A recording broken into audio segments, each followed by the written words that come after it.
Swayam Prabha. Digital India. Educated India.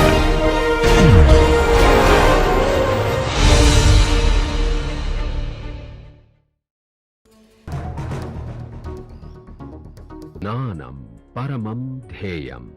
Knowledge is supreme.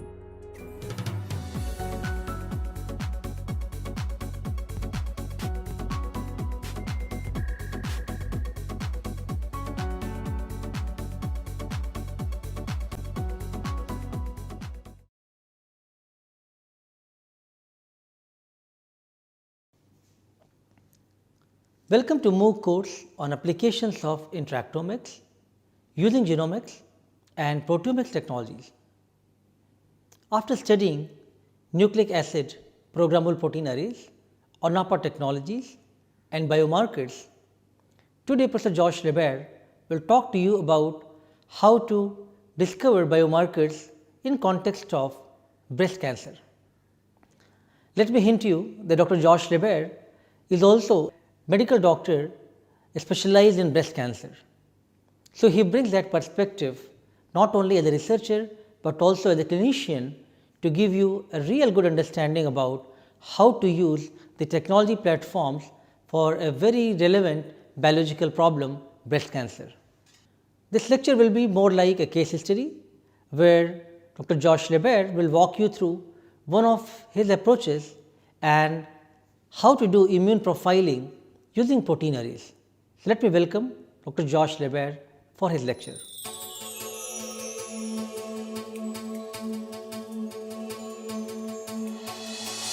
We've talked a little bit about the production of NAPPA, we've talked about the concept of NAPPA, we've talked about the concept of biomarkers. So now I want to talk a little bit about developing biomarkers, specifically in the case of breast cancer in particular, and how we went about that. And maybe illustrate some of the things that one needs to think about in doing that. So I think I already mentioned to you this idea that in certain diseases, individuals produce proteins that may induce an immune response, particularly a B-cell immune response, that leads to antibodies, and that those antibodies can act as biomarkers for disease. And so we've talked today a little bit about using biomarkers for diagnosis, for prognosis. In this case, this is not so much for biomarker use, but the fact that these are aberrant proteins in the disease might shed some light on the mechanisms of the disease. So the fact that the body responds to these as abnormal proteins might be telling us something that's important. And so you might look into this to understand the disease itself.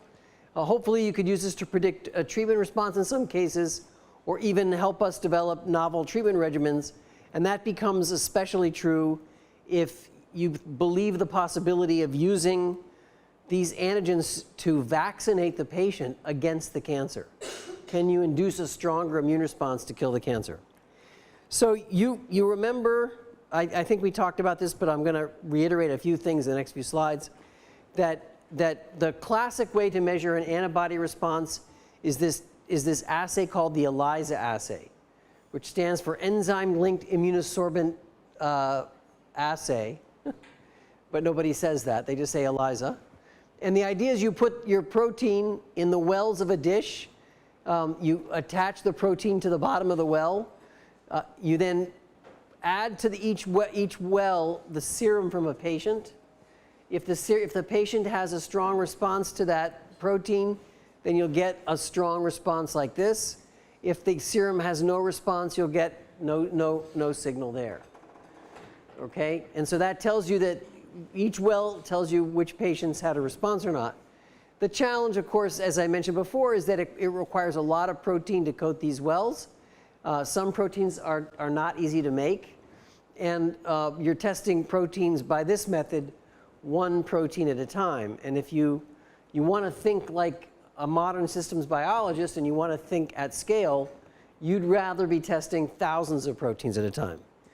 And so that was this, and this time I have the picture there, so it's much better. That's the idea of these arrays. You take an array that has a couple thousand proteins on it, you add patient serum, and then certain spots on the array light up. And looking at the size, looking at the intensity of that response might give you a clue as to how strong that patient responded to that antigen. But you also get essentially a listing of all the different proteins that the patient blood recognizes. For this method to work, you need to know that this protein array platform is reliable.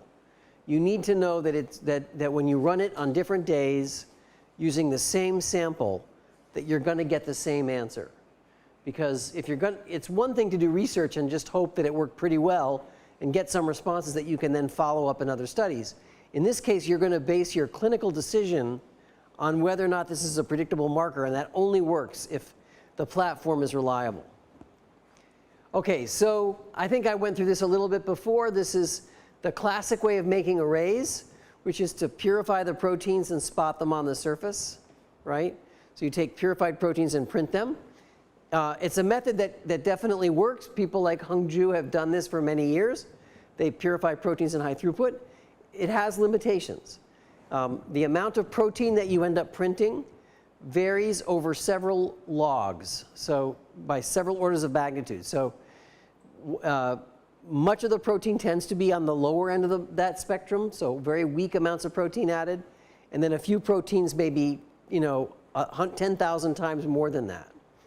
And so you end up with an array that might have this look where you see some areas of strong signal, but then lots of areas where it's relatively black because there's almost no protein there. And of course, if you're doing a biomarker study and what your intent is to look at the signal of specific spots, and there's very limited protein on those spots, then you won't know if the limited signal is because there was no protein there or if because it's a weak interaction. And so that's one of the challenges. So the approach that we came up with is this nucleic acid programmable protein array, where we print the gene for the protein on the chip, and then we synthesize the protein in situ, capture it to the spots, and then display the protein after it's been captured. And of course, we store the arrays in this state here when they're unexpressed, so they're just DNA arrays and they're very stable. And then once we make the protein here, as you guys are doing in your experiments, within hours we immediately probe it with another protein and test the fresh protein with possible interactors.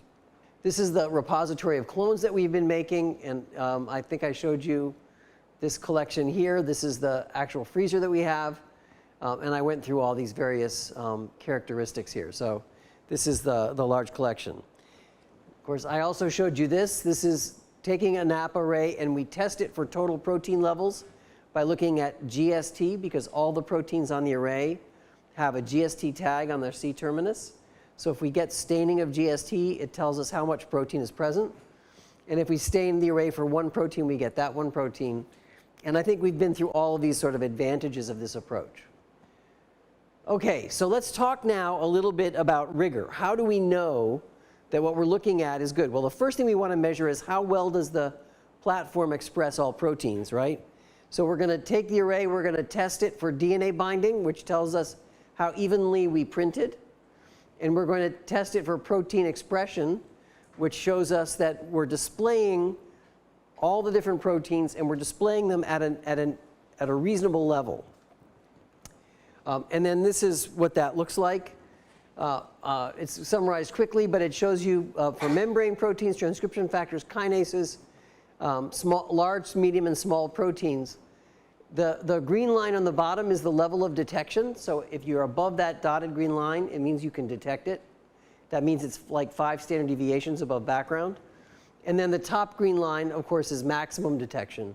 And what you see is almost all the proteins fall between these two ranges, and it's only a single log. So no protein is present that's more than 10 times than another. And the vast majority of proteins are within twofold of the mean. So they're all very close together. Okay, right, I showed you that. So it's key if you're going to do a clinical study to know that there are no biases against specific protein types. If there were biases, that would be a problem when you try to do conclusions.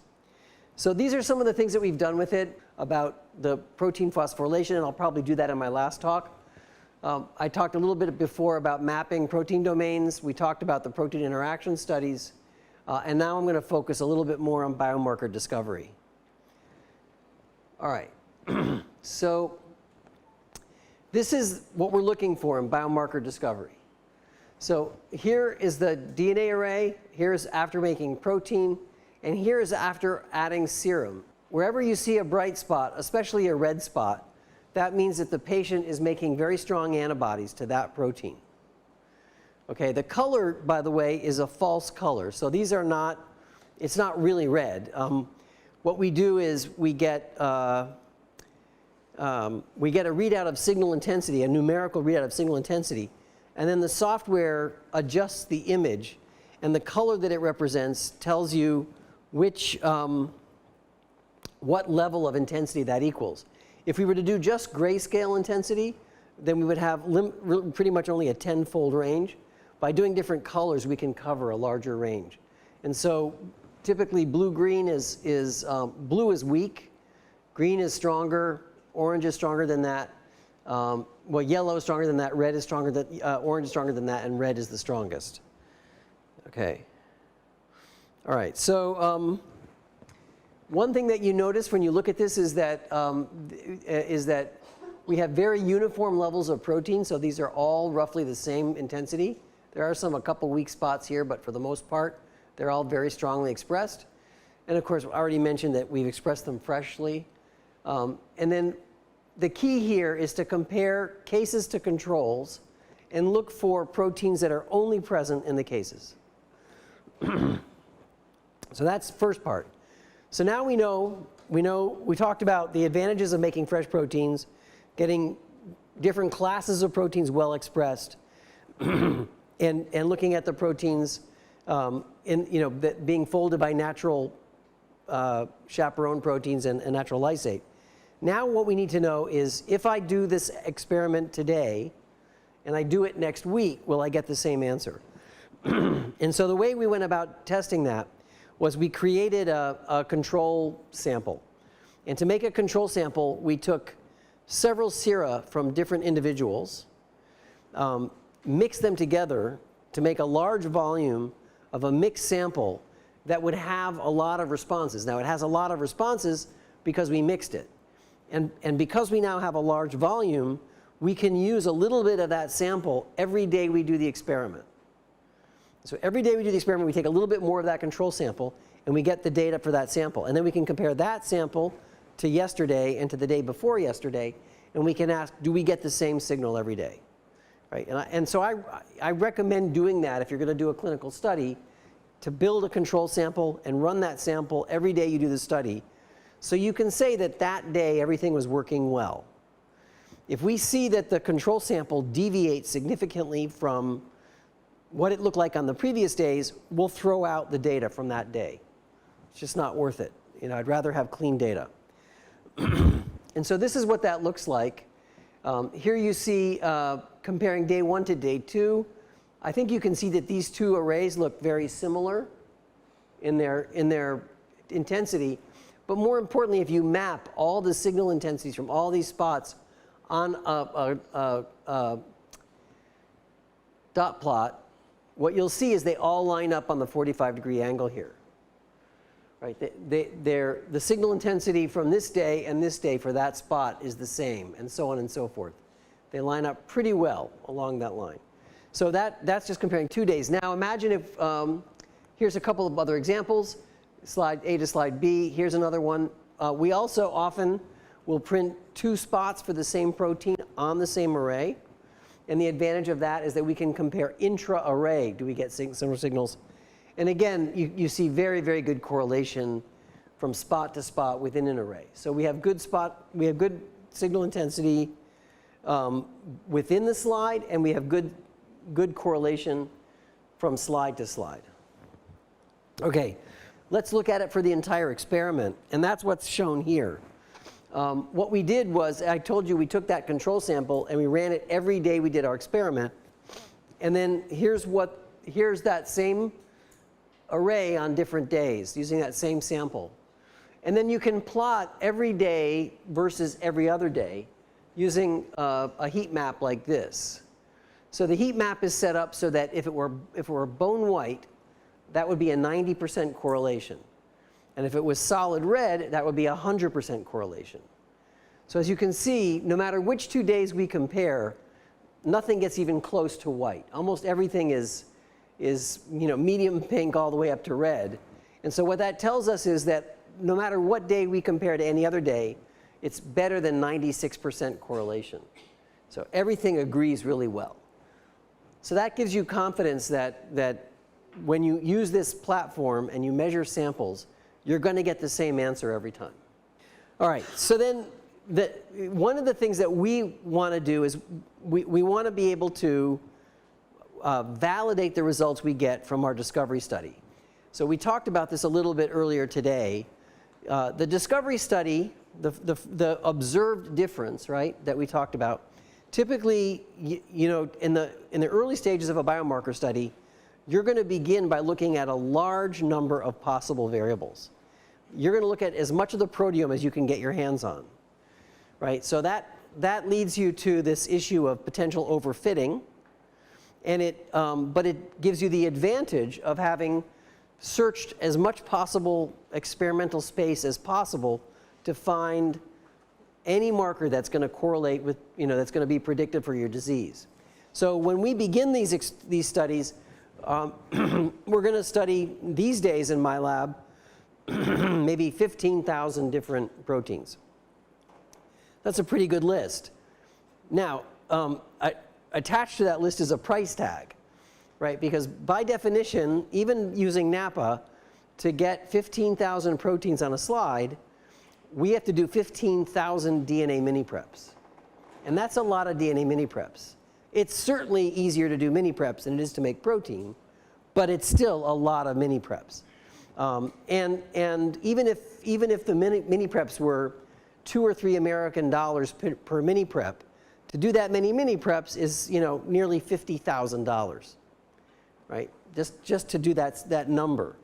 Not to mention the labor and all the time involved in preparing it. So once we've done our initial study where we compared, let's say, 50 cases to 50 controls, right? So that's 100 array sets of 15,000 each. When we get to the next stage, we don't necessarily want to test all 15,000 proteins. We've now eliminated most of those proteins. We now know that of that 15,000, 14,850 of them are probably not good markers. We can toss those out. So now I don't want to have to use my big chip that does all those proteins. I want to focus on 150 candidate markers in my next study. And so that's where this next platform becomes very helpful. Now we can come back to the ELISA assay, right? And so the ELISA assay says, okay, I can make individual proteins at a time much less costly than making 15,000 protein arrays, right? But I can't. But I have to do them in a larger scale. And so one of the things that we developed in our laboratory was a way to make ELISA without having to do a whole protein purification from bacteria. Okay, and we call it rapid ELISA. And the idea is that we follow kind of a similar chemistry to the one that we use for NAPPA. So we put the plasmid into the well. We then, at the bottom of the well, we have a capture agent, an antibody that recognizes GST. We express the protein in the well. We capture the protein to the GST. We wash it away. And now we're left with the protein displayed in the well. So if you remember from my second talk where I showed you those 96 well plates, the sort of early NAPPA, that's what we're doing here, but in a more routine way. And we can do this to the point where I think it costs less than $1 per well to do the assay. So that, in the big picture, that's pretty good, especially because we can set up one of these ELISAs for just about any protein within a couple of weeks. One reason we can do that is, by definition, if the protein was detected on a NAPPA array, then we know that we have the plasmid for that protein, because we had to print it on the array. And the very same plasmid that we printed on the array, we can use for the ELISA. So the system is immediately compatible with moving from the array to the ELISA assay, so we can very quickly set the ELISA up. So we add the expression plasmid, we make the protein, we add to the well, we capture it, wash away everything we don't need, and then we come in with serum to the well and look to see if we get a response. And now I want to just show you that the ELISA assay is also reproducible. And again, you don't want to trust any clinical studies where you can't show reproducibility. So here what we're doing is basically looking at a variety of different antigens. These are 2 different antigens, comparing them on 2 different days using the same assay, using all of these different samples, probably 96 different samples here. And again, you see that from day to day, you get the same answer when you use the same platform. This is within an assay, and this is between 2 different. This is within a day on 2 identical plates, and this is between 2 different days. And then just showing you some examples and showing you that the correlations are typically close to 1.0. Means that they align very nicely. We've also spent a little bit of time looking at our detection limit. That's what's shown here using a purified amount of anti-p53 antibody. The assay is linear from 30 femtograms to 25 picograms per mil. So that gives you some sense this is the range where we can operate very sensitively. All right, so then once you go through all of this, one of the things that you have to do when you develop a platform to start studying these things is you have to start thinking about what are my quality control checks? How am I going to make sure that as I do my experiments, everything is working the way it should be working? And in particular, if it's not working that way, then you have to jettison that step and go back and fix it before you move on, right? And so a good biomarker study involves a lot of QC. And so we have criteria at every step in our flow path that we follow and make to decide whether to move forward. So I already mentioned to you before that we do clone tracking electronically. We do end-to-end DNA sequencing, so we have to make sure that the gene is correct by sequencing it from one end to the other. And I think I mentioned that it has to have less than 2 amino acids different. So we will accept up to 1 amino acid substitution before we move on. When we make arrays, we do a number of things. First of all, we make sure that there's greater than 300 nanograms per microliter of DNA for 95% of the genes that we're going to print. So before we even print, we look at the plate that has the DNA in it, and we make sure that we have an adequate amount of DNA for every protein. If we don't, we go back and we fix the ones that are broken or that are too low. Then when we print, we express the proteins and use an antibody, using anti-GSD antibody, to make sure that there's protein present. And we ensure that 90% of our spots have more than 2 million relative intense fluorescence units on it. So this tells you that we have good protein levels. And then we look at 2 different arrays from a printing batch, and we assure ourselves that they agree with each other by better than 95% in a correlation coefficient. So we're checking to make sure that we're adding enough DNA, that we're making enough protein, and that the features on the arrays from one array to another agree with each other. So we do that for every experiment we do. Okay, and then when we do serum screening, we run the common control sample. I mentioned to you that already, and we show that from day to day, the correlation is better than 90%. If we're doing a rapid ELISA, then we make sure that we have at least that amount of protein concentration when we make them proteins, and then we make sure that the assay variability has a CV of less than 15%. And then these other things are basic routines. One of the things I will caution you about is this little subtle point down here that a lot of people forget to do, and it can really come back and bite you if you forget to do it, which is to randomize your samples when you do your assays. I can't tell you how many students I've had come to the lab, and they will do all of the cases today, and they do all of the controls tomorrow. And they think, all right, I did it right. It's like, no, because they will get big differences. And they say, look, I found something really cool. And it turns out the difference is because they did all of the cases on one day and all the controls on the other day. And there are subtle variations to this. Maybe you do everything the same day, but you first load the cases first, and then you load the control second. And so the first ones that run through the machine are the cases, and then the next ones that run through machines are the controls. So you have to make a concerted effort to make sure that you mix up everything, that there's an even distribution of cases and controls in every step you do, and that there is no order bias or plate bias or day bias to the cases or controls, or else you will end up chasing your tail. You'll think you found something really good, and then you'll discover a year later, after investing all of your time in it, that it was an error because you just didn't load them in the right order. So don't miss that. I had a postdoc who chased his tail for 4 months, thinking that he had found something really cool. And when we got down to it, it was because he ran the case plate first and then he ran the control plate second. And the control plate sat for 10 minutes while the case plate was getting read. And that was the difference. So you can't do that.